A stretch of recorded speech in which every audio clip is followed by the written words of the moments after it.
Dans cette nouvelle vidéo, dans notre série de vidéos sur la notion de théorie des probabilités. Dans cette vidéo, nous parlons d'une notion qui ne nous est pas nouvelle, je suppose, c'est la notion d'indépendance. Effectivement, on a pu l'aborder dans les vidéos précédentes et l'utiliser même dans des démonstrations, mais je pensais qu'il était important d'aborder cette notion, surtout à ce niveau de la vidéo, pour consolider les bases que nous avons déjà sur cette notion d'indépendance. Alors, déjà de façon très abécédaire, on parle d'indépendance lorsque la réalisation, d'ailleurs, par exemple, dans le cadre de deux événements, on va parler d'indépendance lorsque la réalisation d'un événement n'est aucunement conditionnée par la réalisation d'un autre événement. C'est-à-dire que si vous avez deux événements A et B, supposons dans le cadre d'un lancer de dés, l'événement A, que l'événement A soit par exemple obtenir un nombre pair et l'événement B obtenir un nombre impair. En réalité, ces deux événements sont indépendants parce que si on lance le dé qu'on obtient un nombre pair, en fait, en aucun cas, on ne peut réaliser en même temps l'événement B, obtenir un nombre impair. C'est-à-dire qu'on ne peut pas avoir un nombre pair et impair à la fois. Donc, leur intersection est nulle. Si vous voulez un exemple où les deux événements ne sont pas indépendants, ça serait par exemple A, obtenir un nombre pair et B, obtenir 2. On voit effectivement qu'en obtenant 2, on réalise implicitement l'événement A qui était obtenir un nombre pair. Voilà un peu ce qui a comme logique déjà pour commencer. Et donc une fois qu'on a établi cette logique-là, on passe aux formules. Donc deux événements donc sont dits indépendants. Deux événements sont indépendants où A et B indépendants comme vous pouvez le voir ici. Cela équivaut simplement à dire que P de A sachant B est égal à P de A. P de B sachant A est égal à P de B. C'est-à-dire que la probabilité que A se réalise sachant que B s'est réalisé est simplement égale à la probabilité que A se réalise parce que B se soit réalisé n'a aucun impact sur la réalisation de A puisque les deux sont indépendants. Donc ça revient simplement à A. De la même manière ici, la probabilité que B se réalise sachant que A est réalisé, le fait que A est réalisé n'a aucun impact sur la réalisation de B. Donc, c'est simplement la probabilité de B. Et ensuite, la probabilité de A inter B est égale à la probabilité de A fois la probabilité de B. Et en fait, cette écriture-là, on peut la retrouver d'une manière toute simple. Si vous le permettez, je vous montre ça juste en haut ici.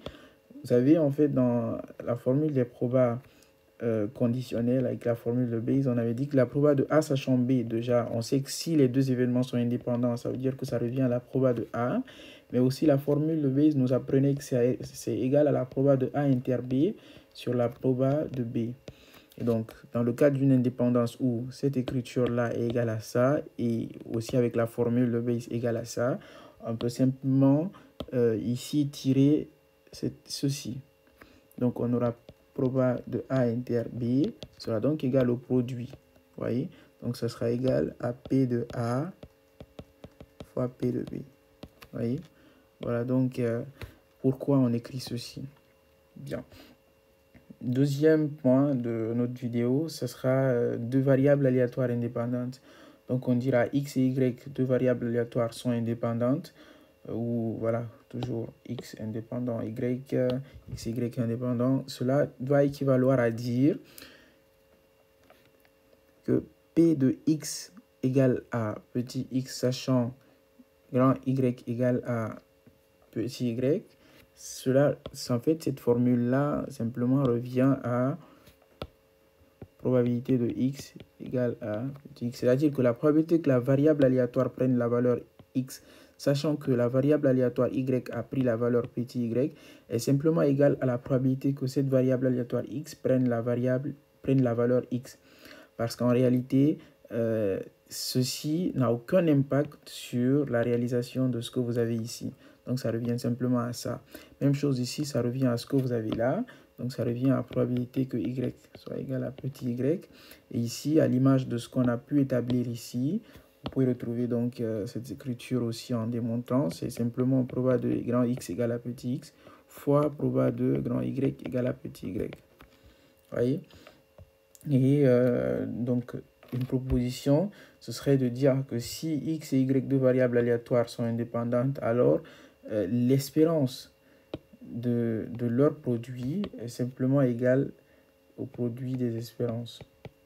Donc, espérance de x, y égale à espérance de x fois espérance de y. Vous voyez? Et la variance donc de x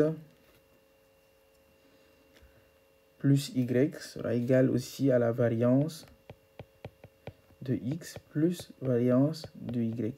Voici donc deux formules qu'on peut établir si nous avons l'indépendance entre deux variables aléatoires. Donc si vous avez ça, alors vous pouvez aboutir à ceci. Voyez.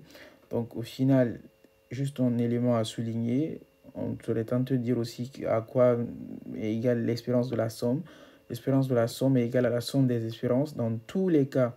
Donc on aurait pu l'écrire ici, mais c'est vrai dans tous les cas, donc c'est pas propre à l'indépendance.